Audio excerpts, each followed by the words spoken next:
Okay, well, I guess y'all get another Friday show out of me.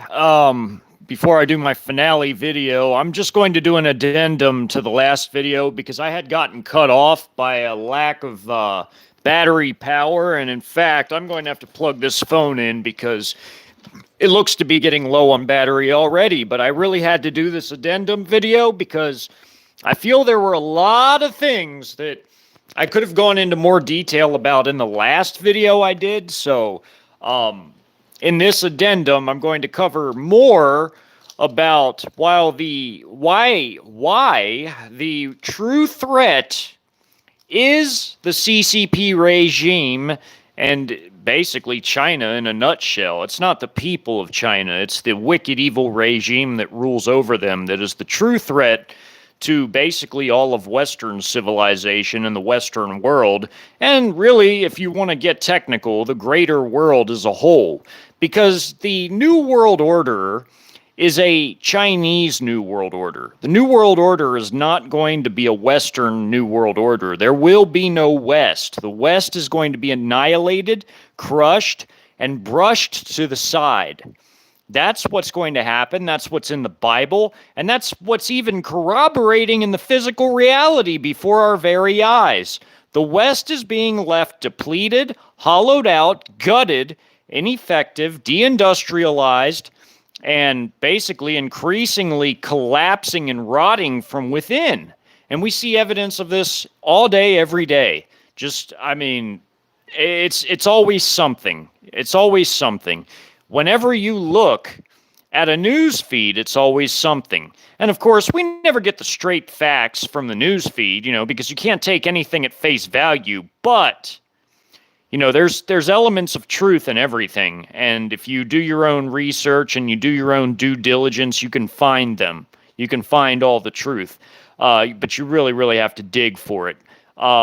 I do a lot of research and I do my due diligence, and that's, and I stick to my area within which I'm knowledgeable in, and I have a broad understanding of military affairs, including global military affairs, especially when looking at our biggest enemies, China, and then to a lesser extent, slightly, Russia too, because those are going to be the nations that destroy our nation.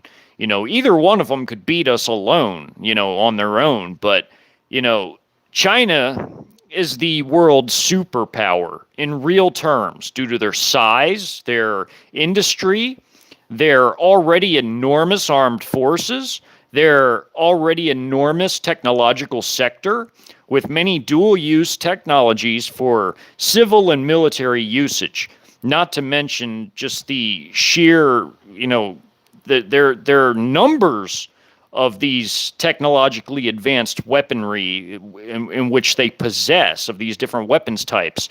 So, you see a lot of things in the news feed right now, but you don't need to look at the news to know what's coming. You really don't. But you see a lot of things in the news. They're starting to ramp up on talking about Russia again and this and that. Well, Russia is going to have basically a decisive victory whenever they launch their full-scale invasion.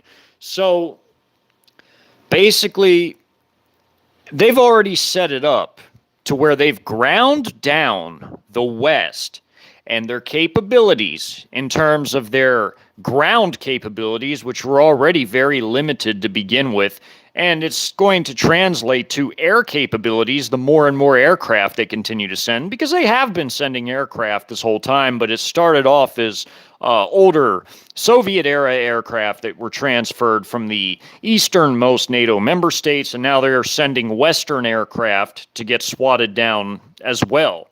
So when you look at nations like Germany and, France and Britain, they might as well not even, and Italy to a lesser extent, they might as well not even have militaries because of what they've done to their armed forces. And all those little smaller NATO nations like Belgium and Netherlands and Portugal, Spain, Greece, they might as well not have militaries at all because they really, they're just so tiny. They're so puny.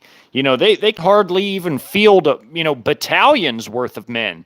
And a battalion, is anywhere between, depending on country, of course, it's anywhere between about 650 to maybe 1,100 men. Of course, there are exceptions. There's even smaller battalions than that, like if you're talking about special operations forces in certain countries, and, there's even larger battalions than that in some areas, in some cases. But the general rule of thumb is that a battalion is between 650 to 1,100 men in size at the very most. Normally, they fall within about 750 to about 1,000. That's usually the typical range. Now, when we're talking about Russian average battalion sizes, which their average battalions have about 800 to 850 men apiece, they have sent 70 combat battalions for the past year before they started their buildup, of course.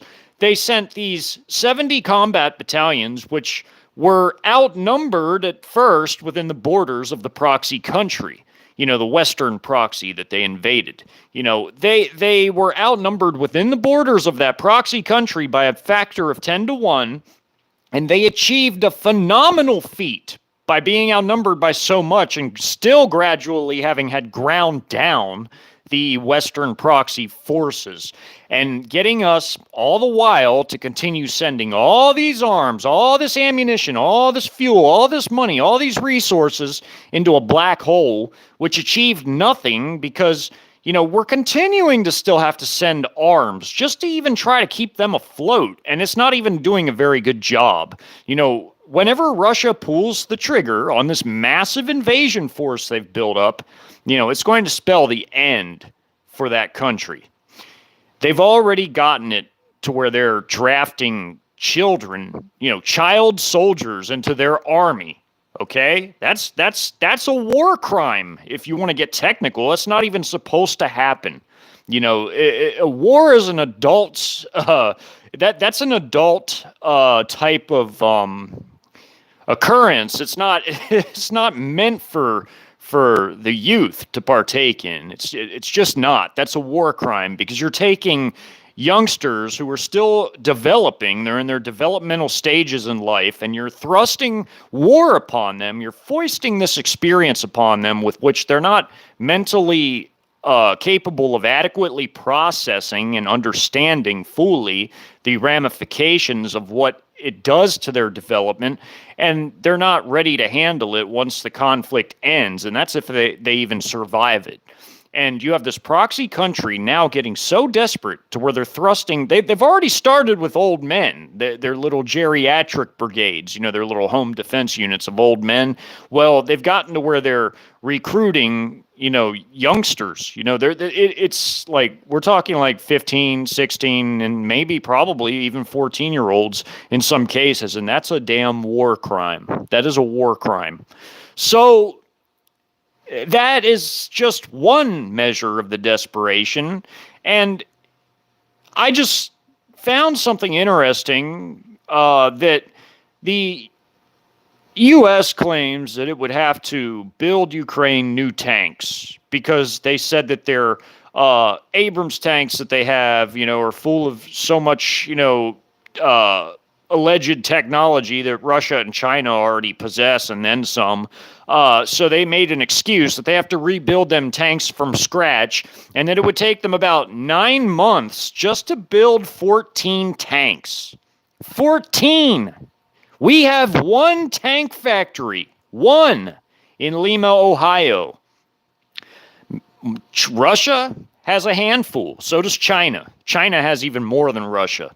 Because China's industrial output for war production is 3 times bigger than what Russia's is. And we're only about half of Russia, which means that we're 1/6 of what China's war production is. And that's without China fully mobilizing all their war industries. Okay? Now, somebody had asked me a question. I think her name was like Rocket Redhead or I can't remember. But she posted this question over and over about, would there ever be a draft and this and that, and if you really, really watch all the work that I've done on this channel, the whole purpose of my work is to answer all kinds of questions. Because let me put it this way. In the biblical timeline, we have a multi-faction internal conflict as described by Jeremiah 50:51, those two chapters. So that's even before we get invaded by these ginormous, massive foreign armies, which obviously China contributes the lion's share towards because they have the most people and they have the most forces under arms as it currently stands. And no doubt, if they wanted to, because they have the industry to be able to do this, they could fully arm and equip an army the size of our entire nation's population. It would take them a little time, but they could do it. They absolutely could do it because they have the industrial backing that allows for such a thing to even occur to begin with. So we don't. So let me explain something, because our country's rotting from within. We have all these, snowflakes and weaklings and wokesters and all this other stuff. It wouldn't work for a whole bunch of reasons. Not only because our society is woefully war naive and ill prepared for a conflict, but also because we don't have the industry to be able to support something like that. We don't even have the training bases to be able to quickly raise up large armies in a time of like mobilization, were such a thing to even occur. TRADOC is in the Army, that was our training post, and TRADOC only has a certain capacity, meaning the amount of people that can be trained at a time, So TRADOC's capacity is rather limited. I mean, because you have different TRADOC posts that train for different jobs in the Army, and so on and so forth. You have the same for the Navy and Air Force and Marines, but I'm strictly talking about the Army because an Army is always the biggest branch of any nation's military, with very few exceptions, unless you're like some island nation or something, but we just don't have the capacity, the logistics, because you have to understand there's a lot of transport and a lot of other like training ammunition, and you have to have with the industry, you have to have the ability to produce the vehicles and the armaments, the standardized arms you need, because they're not going to do it to where they're going to let everybody just bring their own equipment and stuff from home. No, if there was a mobilization, they have to have standardized equipment, standardized weapons, and they don't have the industrial capacity to produce those. And if everybody brought what they had from home, I mean, that would never happen. But I'm saying if everybody brought what they had from home, the logistical situation would be a nightmare because, yes, we have a lot of small arms in America, lots of different rifles and pistols, shotguns, everything in circulation. Do you know how many different calibers there are of all these different weapons? You would have to be able to supply all the different caliber needs, and that would be a logistical nightmare from hell. It wouldn't be able to be done. So, because you'd always have to have the specific ammo that every single solitary individual person used, and you'd have to have it all on hand everywhere you went. It would be a nightmare. You can't do that. The communications, that's another issue. Now, I took the liberty to look up the satellite numbers, the specific satellite numbers for us, China, and Russia. Military satellites in particular is what I was interested in. Now, China has the most military satellites. They don't have the most commercial, but they have the most military satellites of all three countries. China has an estimated 260 and counting military satellites. And out of all of their satellites, commercial and military, it's over 500. It's like it's about 520 as of right now when I'm speaking these words this year, because last year it had reached 500. And they've launched. And that was last year, like months before the end of the year. So they've launched, more satellites in there, into not space, but they've launched more satellites into the way upper Earth atmosphere near the firmament since that count had been taken as of later last year, not at the end of the year, but later in the year. So we have 123 military satellites that are strictly dedicated and owned and operated by our armed forces. China has basically over 2 times as many. Now, Russia has 108, but they have, as of now, about 200 total satellites, commercial and military. But they have 108 that are military. We have 123. China has around 260. 260. So if you count commercial satellites, sure, we have, mostly because of Star to the Link, we have a few thousand commercial satellites up there, but that's largely because of them and maybe a few other entities. But, China has thousands of missiles that are strictly devoted to shooting satellites down. So they have the ability to swat down all of those satellites because their war planners knew how many such missiles they would need to be able to realistically get rid of all of our satellites, military and commercial.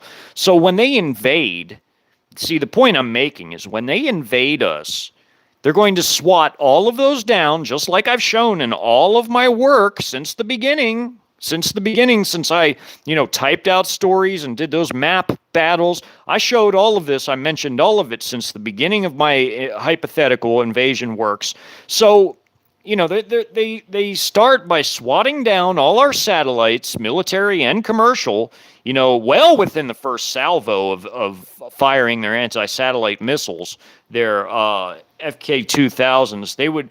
They would knock down easily 123 satellites and then some just in the first salvo. So they would wipe out all our military satellites in the first salvo of those missiles. And then when they reloaded to fire another salvo, they would strictly be working on finishing off the rest of the commercial satellites. They would knock all the rest of those down, within about 3, maybe 4 at the most of their salvos of all their missiles that they have for these launching platforms, because these launching platforms fire 4 missiles apiece. So we're talking about maybe about 4 or so salvos, and then they've knocked all our satellites out of the air. They could do that within the first hour and a half.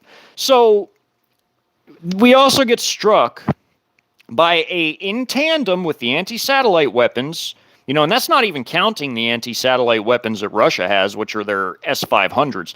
They'll of course be throwing their weight into it too, but we get struck by a Chi-Com cyber attack, okay? It'll function a lot like a ransomware attack, but it'll be such to where you have to input a code from the system that the attack was launched from in order to be able to even disable it. Whereas, in ransomware, you pay a ransom to get it taken off. Well, in this case, it would be a code. So when that's happening in tandem, do you understand what that means? All our communications are gone.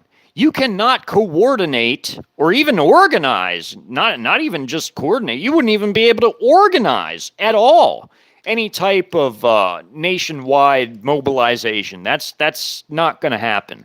The only way there would be any sort of possible such instances would be at a very, very small localized level, like I've also shown in my invasion work and even in my audio book in part Part 28? Yeah, Part 28, because I mentioned the naval yard happened to have enough weapons to equip a hastily organized civilian force that was conscripted out of the sewers because they had old weapons like stored away in there from the Marines and things like that. So they were able to pull out the old M16A2s they had and some vests and grenades and, also some M40 recoilless anti-tank guns and, a few mortar systems, things that were old and, mothballed and put away in long-term storage. They were able to get those out to be able to equip about a battalion, about 700 civilians that they had to use because they were getting desperate in the Cap City battle.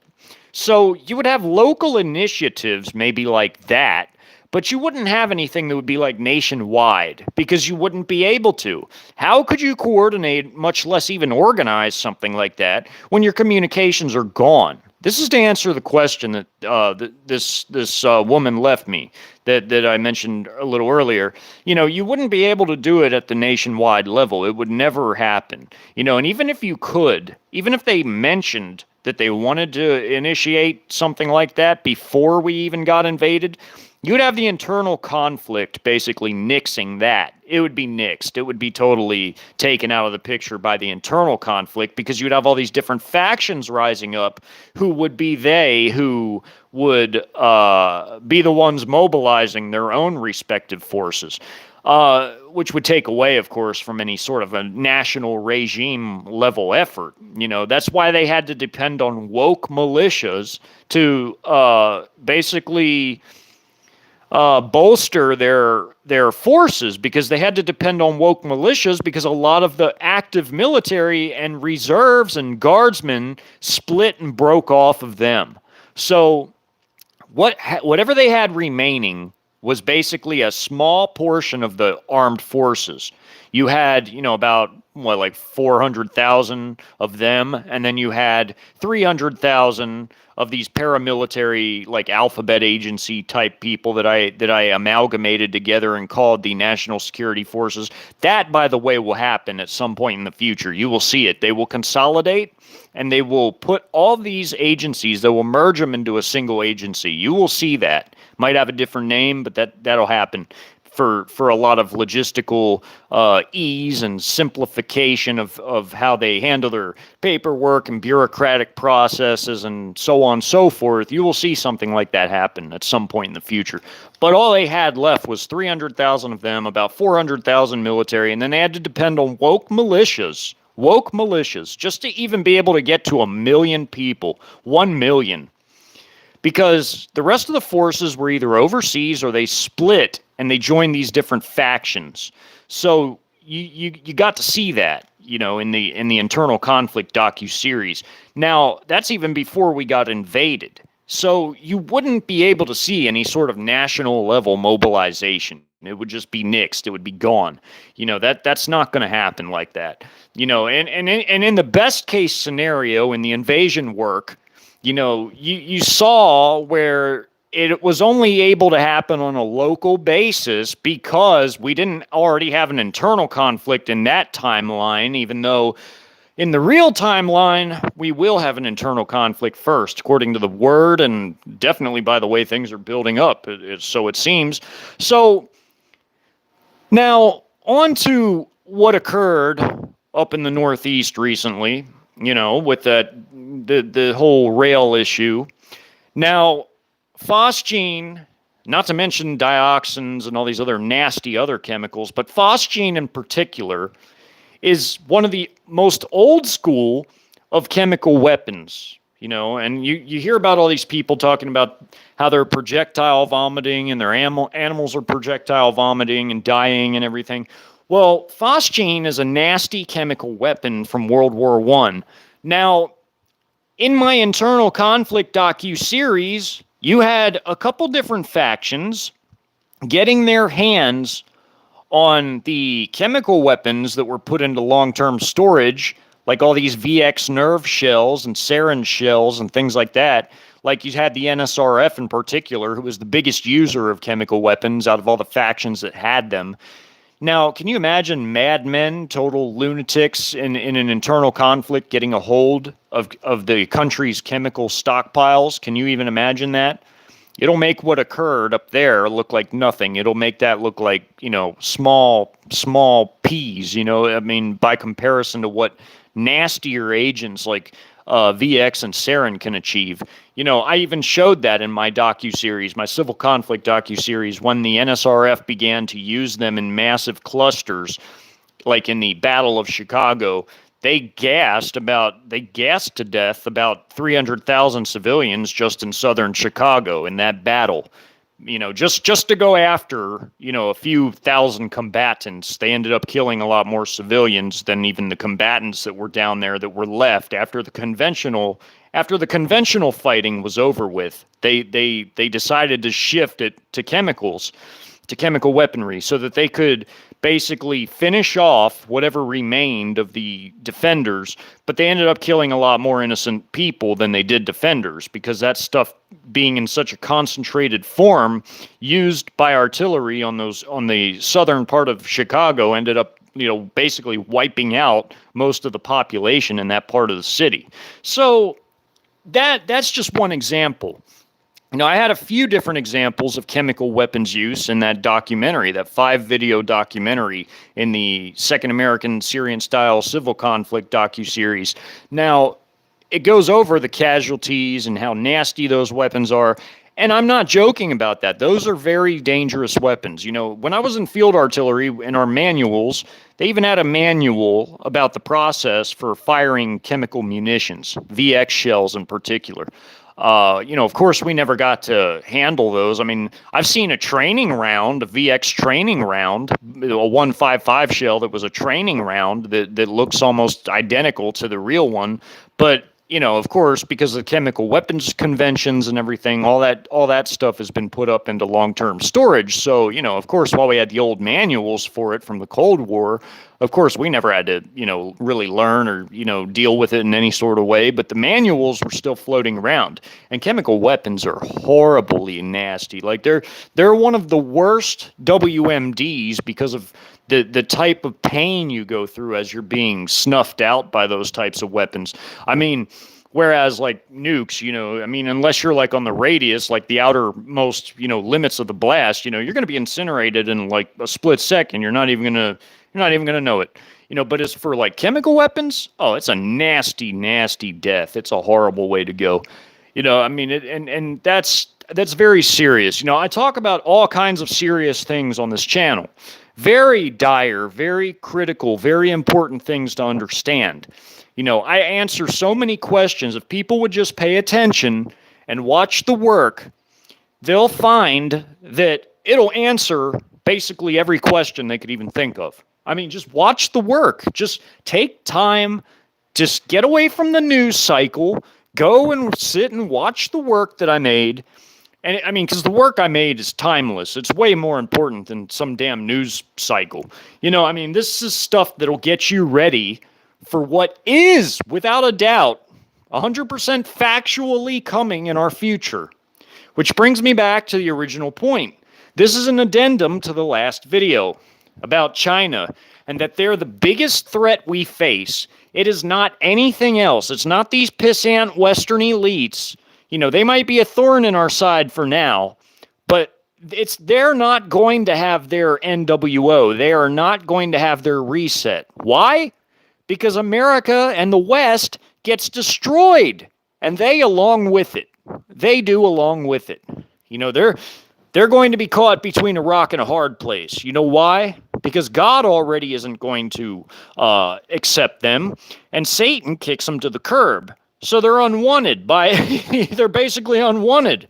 So, what's going to occur is when the civil conflict starts coming to pass, they're going to already start to lose their power. They're going to lose their grip on power. Just like I showed in the civil conflict docuseries, they begin losing their control.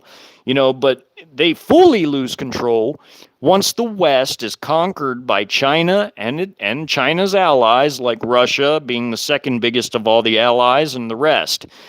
So when China and Russia come and they take over the West, they're going to take over Western Europe, they're going to take over North America, they're going to take over Oceania, which is Australia and New Zealand. They're going to straight up take it over, they're going to colonize it, they're going to split it up amongst themselves, and there's going to be no Western power block.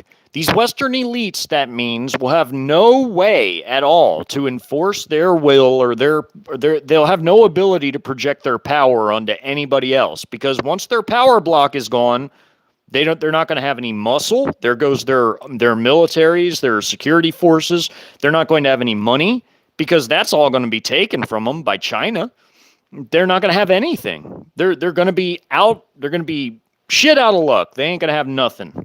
So China, who has real power, hard power and soft power. Hard power is in military might, and soft power is in influence and, wealth and economic means and things like that.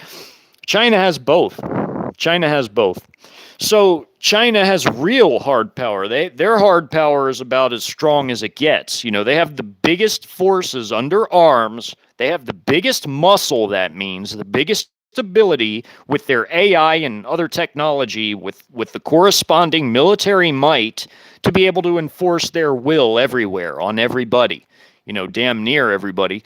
They can make their new world order actually occur, whereas these Western elites can't do anything. All they can do is deceive and trick people, but their trickery and deceit, has limits. They can only do so much with that. They have fooled people for so long, in the West especially, in thinking that they're a lot stronger than what they really are. They have no strength, which is why they have to rely on high-profile FF events, staged incidences and things like that, psyops, narratives, propaganda. They have to rely on spin to make people think that they're a lot stronger than what they in fact truly are. They're not that powerful. They're really not. And the Bible tells us what's going to happen to them. Look no further than Deuteronomy 28. When it talks about the king and the people going into bondage, they're talking about the king as in the ruling class, the rulers, the king. King equals ruling class. It's not just the literal king, it's him, but it's also a symbol of the entire ruling class. The whole ruling class being the king and the uber rich and the elites. They're going to be slaves like Valerian was to the Persian emperor. Roman Emperor Valerian was when he lost to the Persians and was captured by them. Xi Jinping is going to use these elites like his footstool, like how Valerian was used as a footstool.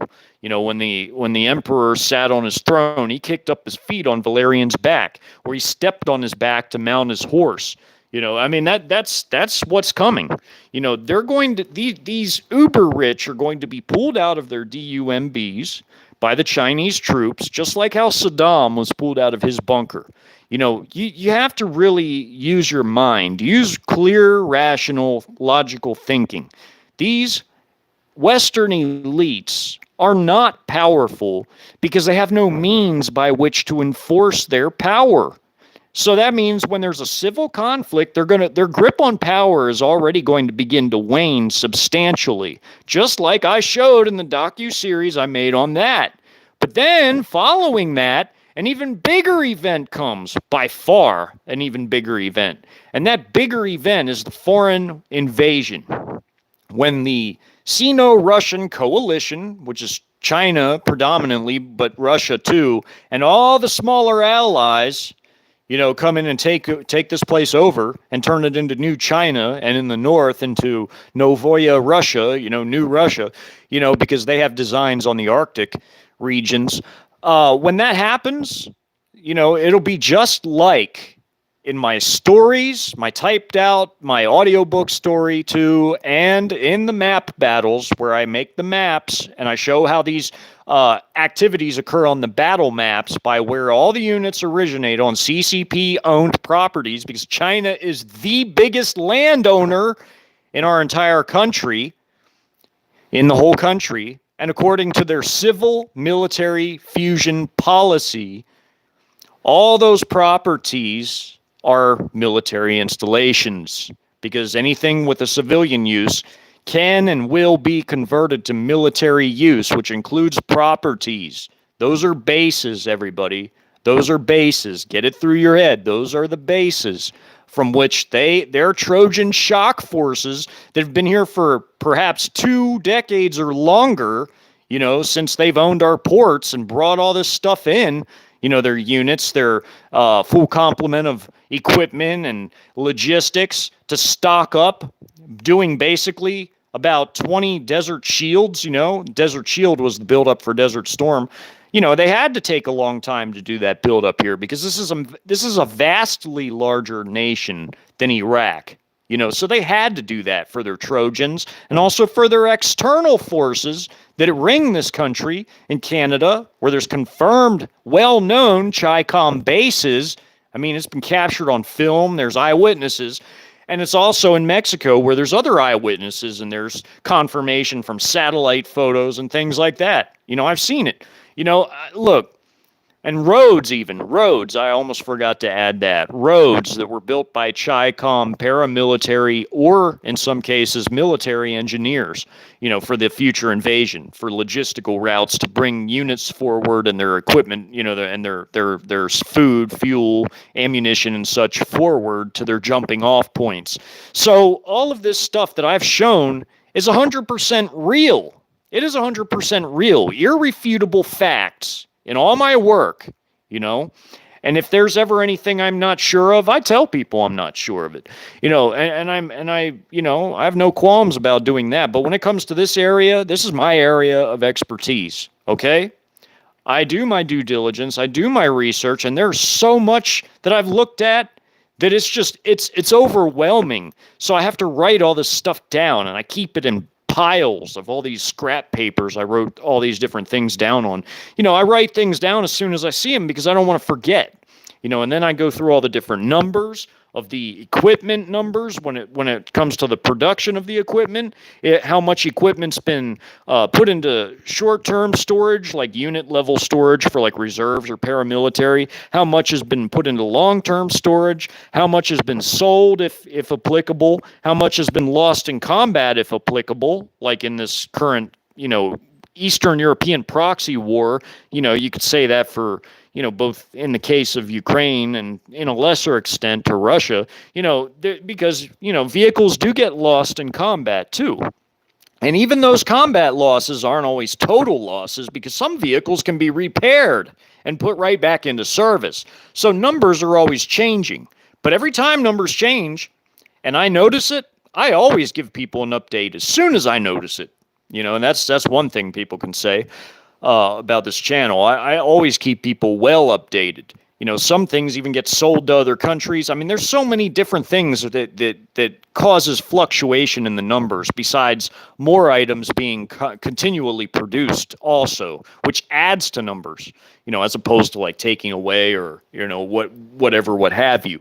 So you have all these things that are factors in what's coming. And China, just their numbers alone of everything, all their equipment, all their ammunition, all their weapons, the size of their industrial base. They have the biggest military industrial complex on the face of the earth. Sure, they might not, be the biggest seller of military arms to other nations, but that's because they keep most of what they produce for their own military. They're not trying to sell off equipment unless it's like really old stuff, and I mean, in rare cases, newer things to allies like Pakistan, but they don't like to get rid of all their, mass-produced military hardware. They keep all that stuff. They keep it because they have 29 million men under arms with which they have to equip. That is enormous. That is enormous. We only have around 2 million now. And that's after they've purged the ranks, depleted and hollowed out the ranks, and all the corresponding equipment over time, over the past, ammunition and everything else over the past, year or so. And even before that, like in Afghan, Iraq, things they've sold to other places, which we should have actually kept for ourselves, for our own stocks. We might be one of the biggest weapons exporters, but is that really smart? Is that really wise? Should we be getting rid of our own stocks? Shouldn't we be keeping those arms? Being an arms exporting nation is really stupid. It really is. There really is. If you're a nation, the smartest thing to do is to do what China and Russia do, and is to hold on to the vast majority of the weapons you produce instead of selling them. Russia is a big arms exporter, but out of what they produce, they keep the vast majority of their ammo, their systems, and over time, they export a moderate number of stuff, but they keep the vast majority of what they produce too. And China keeps even more. So you shouldn't be depleting yourself as a nation, because that always leads to ruination. And that goes back to the original issue at hand. China is The most powerful nation the world has ever known or seen in all world history. Undeniable, irrefutable. And they haven't even done anything yet. They've not even done anything yet. They're going to smash us royally. They're going to smash us. And people need to get that through their heads. That's why I do what I do on this channel. That's why I warn about them. How can people not see? How do people not see it? You've got this massive, just freakishly enormous nation sitting over there in Asia, doing all these things, and people just don't even notice it. It's like, oh, ho hum. They just go about their business. Oh, they worry about, the WEF, who's basically a joke and has no way to implement their own planning because they don't have the ability to enforce it with all their puny woke militaries. It's a joke. They don't even have a viable replacement for the economy they're tearing apart, which makes it seem like they're working for China, even though I know they're a separate set of elites, but it makes it seem in some instances like they're actually working for China instead of, being their own set of elites. But I know they're their own set of elites, but they're very damn delusional because they've had that money, that wealth, that power from all the trickery and deceit for so long that it's gone to their heads. And they're drinking their own Kool-Aid. They're drinking their own Kool-Aid. They really believe that they have the ability to make this reset occur, and they actually really don't. They don't. Folks, I've shown you all of this before. One look at the numbers tells you everything. You can figure out by simple math that these people are not that powerful. You could take our military and you could spread it out on a map of America, a literal map, where you put one person of our military per every square mile.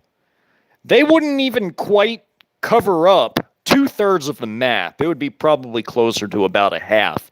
Only half of the map of America would be covered up with one soldier per square mile. You know how big a square mile is, right? You know how many people live in a square mile, right? So they'd be woefully outnumbered in each and every square mile. Even in more rural places, they'd still be outnumbered too.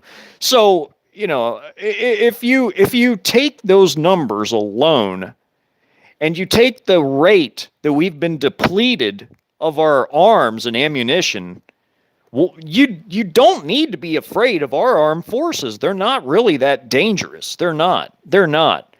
And the extent by which they could actually occupy territory, I conveyed in my civil conflict docu-series. You saw the parts of the map that were regime controlled. That's about all they could occupy. They could occupy the far west coast, like California, all those woke loyalist areas. They could occupy the far west coast, parts of the Northeast, and all these scattered tiny islands of woke areas. That's all they could do. The vast majority of this country, they could never hold down. They could never hold it down. Not ubiquitously. I mean, all they could do is control their little woke loyalist areas, and that's it. They're not as dangerous or worth fearing as people think. That's where my point comes from. That just one look at the numbers alone, one look at simple mathematics, just by itself tells you that these Western elites are just a bunch of pissant wannabes that are never going to have their reset, and they're going to be bested by a far wealthier, far more powerful enemy called Red China, called the CCP. Xi Jinping is their little g god. He seeks worship in China. He seeks the worship of his CCP and himself. And he, even in Christian churches in China, he puts his pictures up. Even in the mosques in Xinjiang, where the we-to-the-gers live, he puts up his pictures in religious buildings. Whether it's the we-to-the-ger religious buildings in the West in Xinjiang, or whether it's Christian churches, Buddhist temples, whatever. He puts his pictures up because he seeks worship, because China is an evil, secular, humanist, despotic police state regime, okay? They have the ability to take over the whole damn world if they wanted to. Just China by themselves, not even with their allies.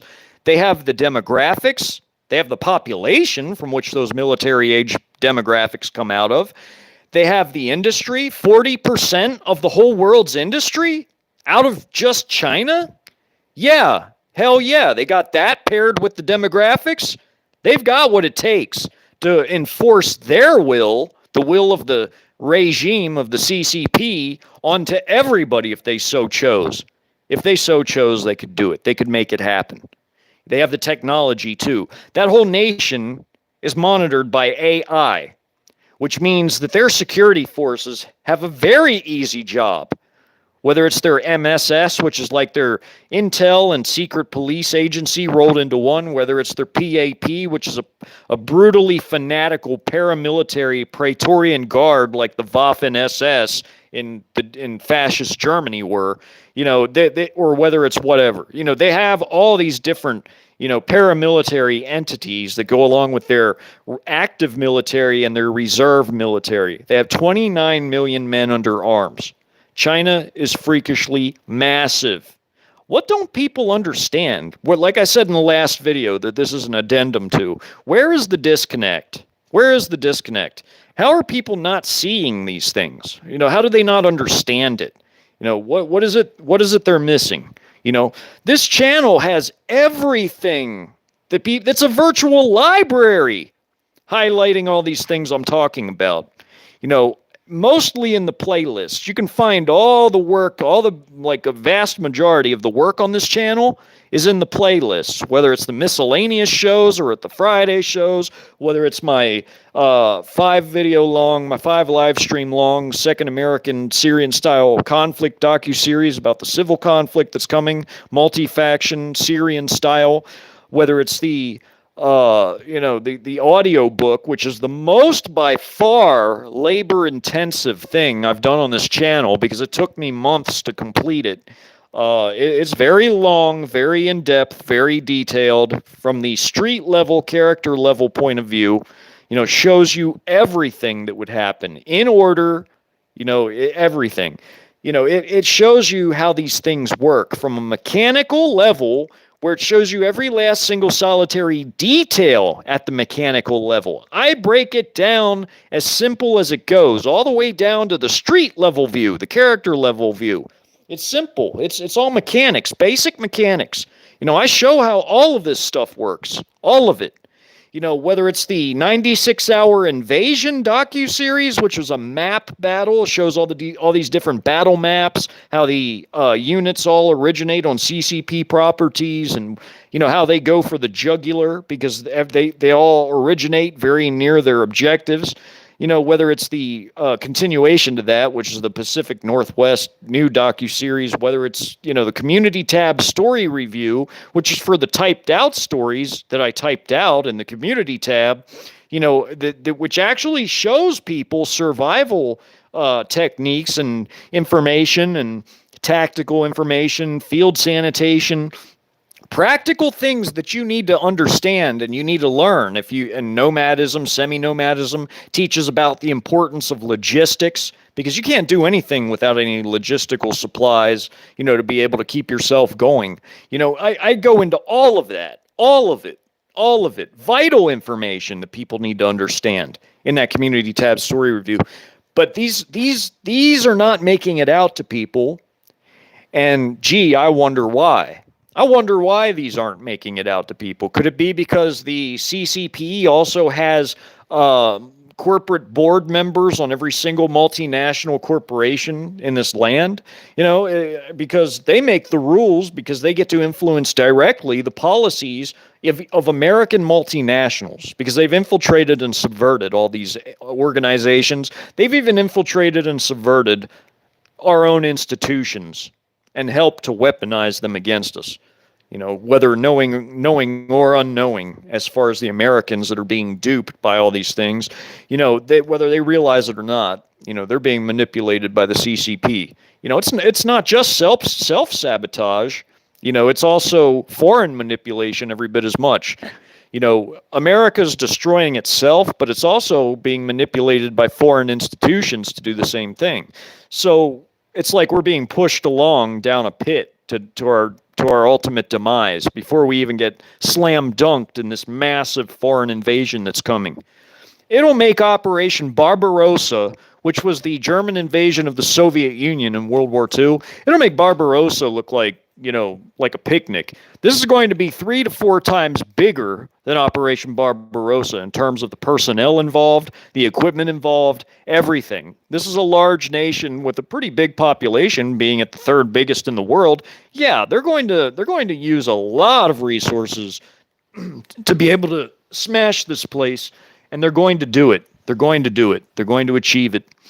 And it'll be easy for them by the time they do, because they've already basically dismantled this place and made this place rot from within. This place is rotting. It's falling apart. It's collapsing. It's rotting from within. And having an internal conflict before we get invaded will make it all just that much easier. Just that much easier. I mean, they could come and stomp a mud hole in our ass right now, but then you would have a situation, if they did that and defeated us, you would then have a situation like in my audiobook where all these different partisan elements arise. They don't even want that. They would prefer to get started on their colonization immediately, as fast as possible. And in order to do that, what has to happen? Well, all our best and able-bodied people need to slaughter each other for that to happen. Not literally everybody, but I'm saying the vast majority. And what better than an internal conflict? So they want us to descend into that so that it makes their job of occupation after their defeat of us even easier. Meaning to where, yeah, they'll militarily crush us. Even right now, they could militarily crush us substantially. But then if they did it now, they wouldn't be able to get on to colonizing as fast as they would like to by exploiting our resources and everything else. They would have to fight a large counterinsurgency, and they don't want to have to do that, like in my audiobook and all my other work. They don't want to do it that way. They want to get immediately into farming and strip mining this place and everything else. They want to colonize it and get right into the economic aspects of occupation. They don't want to have to fight a large counterinsurgency. That's why they're going to wait for us to break down into an internal conflict before they crush this place. So I'm going to see what everybody's been saying in the audience. I haven't even addressed the chat yet. Sorry for that. Yeah, connoisseur. That's the blackouts are all part of the grid being taken down by our foreign enemies. Of course, there's going to be blackouts even before that, though, on a local level. You're going to have local regions having blackouts in any type of internal conflict because the infrastructure is going to break down badly because it won't be maintained or repaired properly. Because during a civil conflict, everything stops. You don't have no factories running because people aren't going to go to work in the middle of a civil war. I mean, you're not going to have anything. You're not going to have any production going on, whether it's military or civilian. We already have a small military-industrial complex compared to our enemies anyway. I'm talking about China, but also even Russia, because we're about 2 times smaller in output than they are in many key areas. In a civil conflict, your infrastructure cannot be properly maintained everywhere, and it can't be properly repaired. And I highlighted that too in my civil conflict docuseries. There were whole areas of the country that had issues with their power grid. They had to ration power, just like I seen it done in Iraq when I was in Iraq. I was an occupation soldier in Iraq. That's what I was doing. That was my mission. I got to see all kinds of things over there. So I got to see it at nighttime when you'd have power rotated from village to village. I might have mentioned this before in past live streams, but you would see one village lit up for a few hours, and then the power would go out, and then off in the distance, another one would light up. It was really, really strange to me back then, but that's because they had to ration power, because they didn't have the resources at their power plants, whether it was like some kind of a coal burning plant or whatever. They didn't have the resources to be able to ubiquitously, meaning everywhere at the same time, supply power. They couldn't do that. They had to ration it. They had to rotate power from place to place. And I had that in my second American Syrian-style civil conflict docuseries, where power in some areas had to be rationed every bit like that because there just wasn't enough for these power plants. So, let me see what else everybody's saying. But yeah, that was a good thing, Connoisseur. You're right. You're right about that. There are definitely those coming. And when we get invaded, that's what the cyber attack's going to take down is the grid, because everything, our entire grid is hooked up to the internet, and anything that is hooked up to the internet can be hacked and taken offline. So, let's see. What's everybody saying? Oh, yeah, you're welcome, MIC. I see you in there. You're welcome. Sylvia, good to see you. And MIC, yeah, Malachi for, see. Yeah, that's what I was saying at the beginning, Sylvia. I was saying that if people think that's bad, then they should understand how much worse chemical weapons like VX and sarin are, because phosgene, is a World War I era chemical weapon.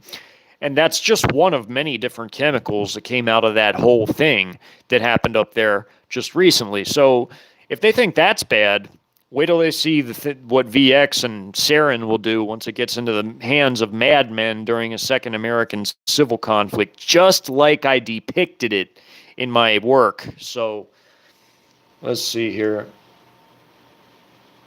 Yeah, I agree with that, Connoisseur. I feel like that's partially what's going on here too already. I feel like they're helping to.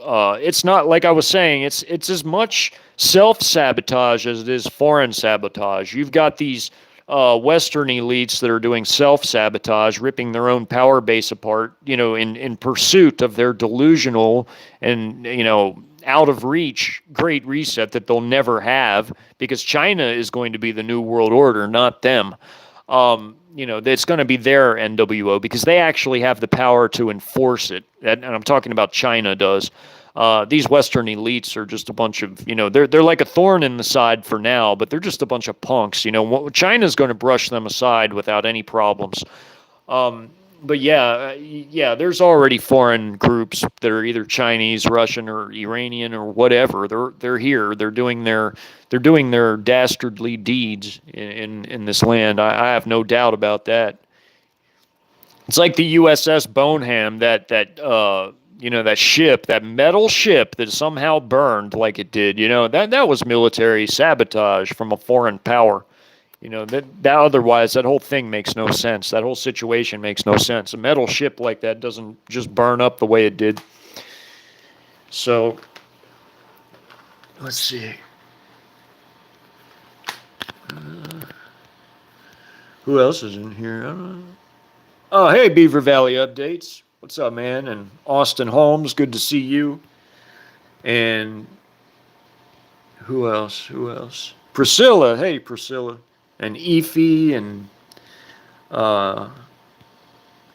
Bryden. Hey, what's up, buddy? Welcome. And who else? Welder Princess, good to see you. And Planet X Watcher and Tommy. I see you in there, Tommy. Angry Scandinavian.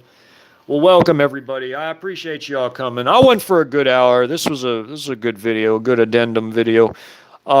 So you all have a blessed night, and next will be my farewell video. I'll make sure it's a good video. I'm going to pack as much into a long span of time as I can. I'm going to try and go for like 3 or 4 hours. I'll make it like an event, like where people can come in and hang out and talk. I'll leave, part of it'll be like open-ended for like just questions, comments from subscribers. And, it's only for video content though. It's not for like everything. I'm still going to be in community after I get off of making video content. I'm still going to be in the community tab. I'll still be around, of course, to answer questions, comments, and the video threads, comment threads and stuff. I'm still going to be, possibly, very, very briefly, too, returning just to finish that unfinished project. I just have to see if I'm going to even feel like doing that or not. I might not, but if I do, I would only be returning to making video content very briefly just to finish that one project, that regional map of, Texas, New Mexico, Oklahoma area. I would only return to do the sub-regional battle maps for that bigger map and put it in its own playlist like I did with the Pacific Northwest. I would only consider returning just to very briefly finish that project and then once again be done with uploading video content because, be quite frank, I put all this effort into making all this content and it's not making it to people because it's blacklisted. They've blacklisted it, which means I'm on the money, which that's all it can mean. It's all it can mean. All that can mean is I'm right over top of the target. And I'm saying something that they perceive as very, perilous to their agenda or whatever, that they don't want it reaching that many people. So, and there's already enough work on this channel to literally keep people busy. Even if people newly subscribed and I was done with the video content, new subscribers would literally be busy for months on this channel. There's that much content on this channel. It would keep people busy for a very long time. So, I really don't have to make all that much more content anyway, aside from the, farewell to video content video and the, maybe returning to finish that one sub-regional battle map video. But other than that, there's enough stuff on here to keep people busy for a long time. It's like a virtual library of, video and, stories and everything else. And it all covers all these topics very in depth using real scenarios with realistic information, facts, figures, capabilities, statistics, and more, historical, current, and, other references, in the other reference category can be, psychology, sociology, just to keep it realistic, it's, when it comes to character development and such. So, there's so much on this channel that people really need to watch because it goes over every last mechanical detail of how all this stuff works. If people have questions, my content will damn sure answer them. I can tell you that much. Just pay attention to it. Just go and look through it. I can tell you, my content is far more important for people to learn from than news stories because my content will actually help you understand how what's actually we know already is coming in the future is going to affect you and what you can actually do about it. Because you can pay attention to what the characters did, what works, what doesn't work, and why. And you can also learn survival information on this channel, like real, actual, practical survival information, like in the community tab, story review, besides just learning from what the characters do in the scenarios. And you can learn how armies move on maps, because, news stories come and go, but, do you really want to know how to possibly survive what's coming? That's what this channel's about.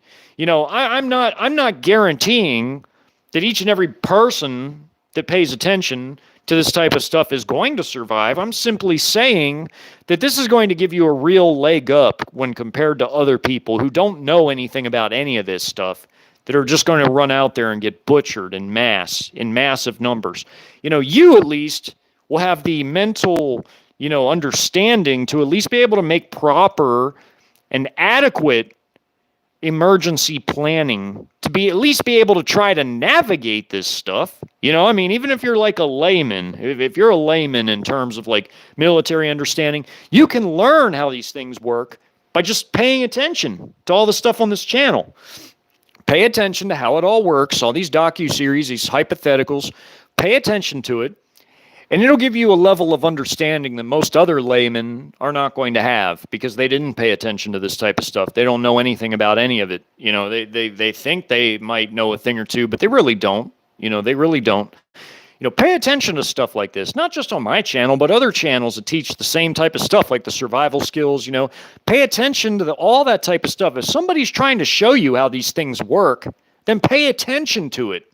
Pay attention to it, a news story, what does that do for you? Most of the time, the news is just psyops anyway, what's that going to do for you? Learn how to survive what we know is coming, because what we know is in the Bible, what the Bible says is coming, and what the reality is shaping up to, that corroborates what the Bible says. The NWO is going to be a Chinese NWO. There's 10 victorious Eastern kings of Eastern kings, like the 10 kings in Revelation that give their power to the beast. Those are Eastern kings. There's no West, because the West gets destroyed. When Mystery Babylon USA is annihilated, there's no Western bloc after that. The West is gone. It's occupied. It's under new management. So those 10 victorious Eastern kings, we don't hear about the West anymore after that. If you haven't noticed, you don't hear about the West anymore after that in the Word. So those 10 kings are they're the bona fide NWO, because that's what the Bible tells us.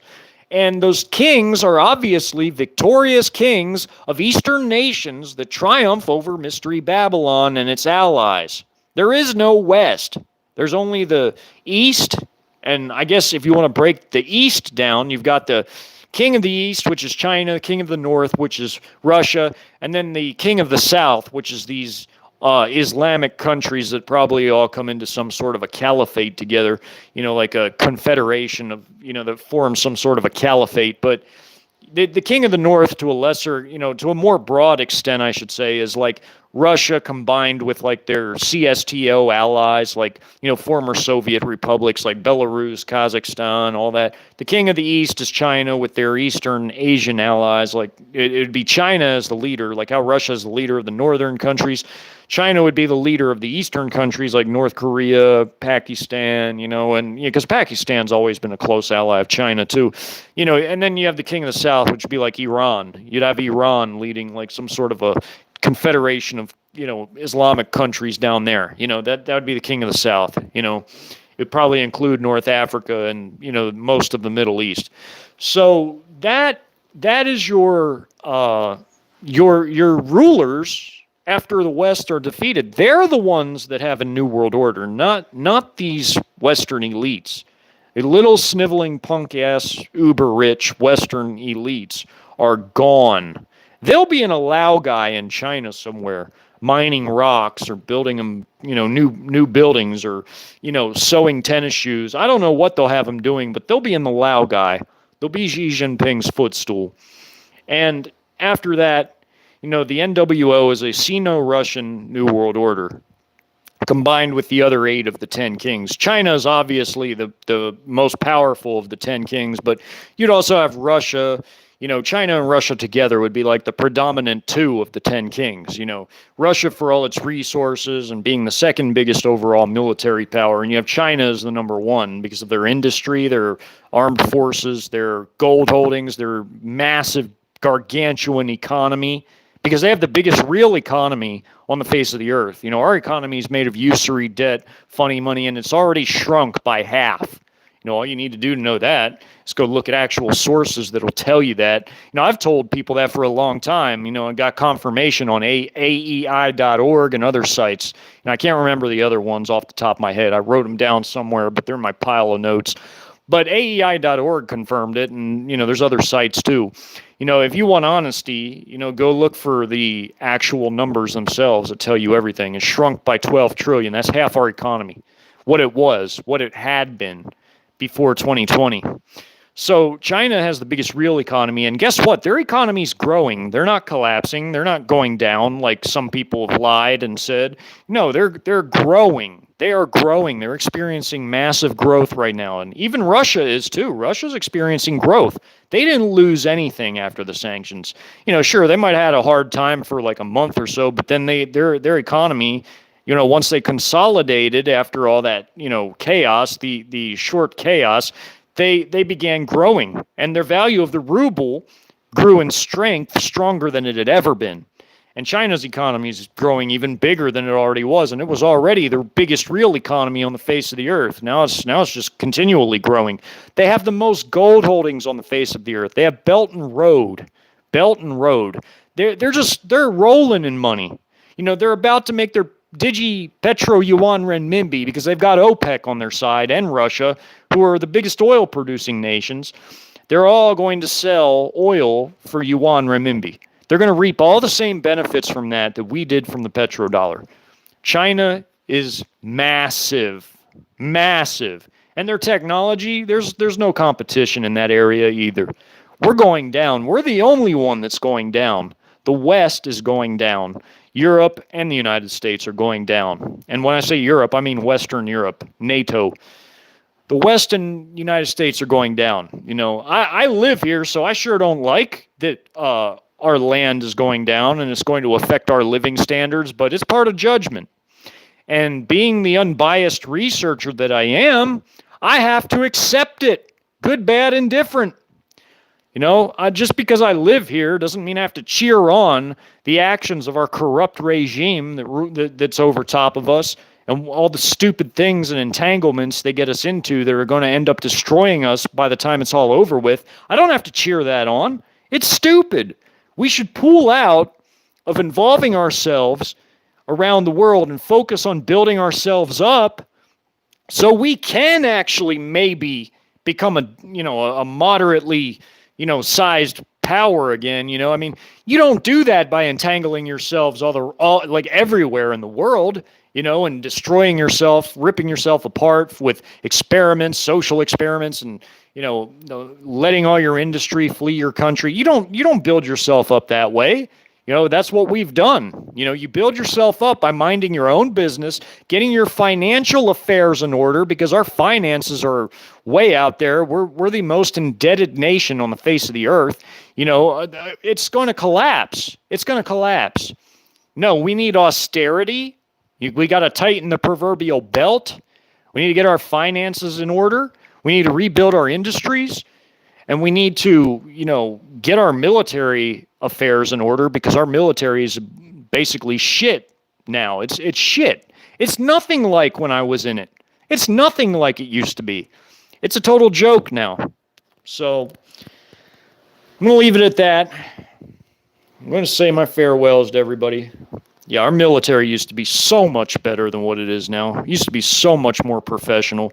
It wasn't even all the way depleted back then when I was in, because we didn't send all our ammunition and arms to a proxy conflict. I mean, this is bad. This is really bad. People aren't even acknowledging how bad this is for us.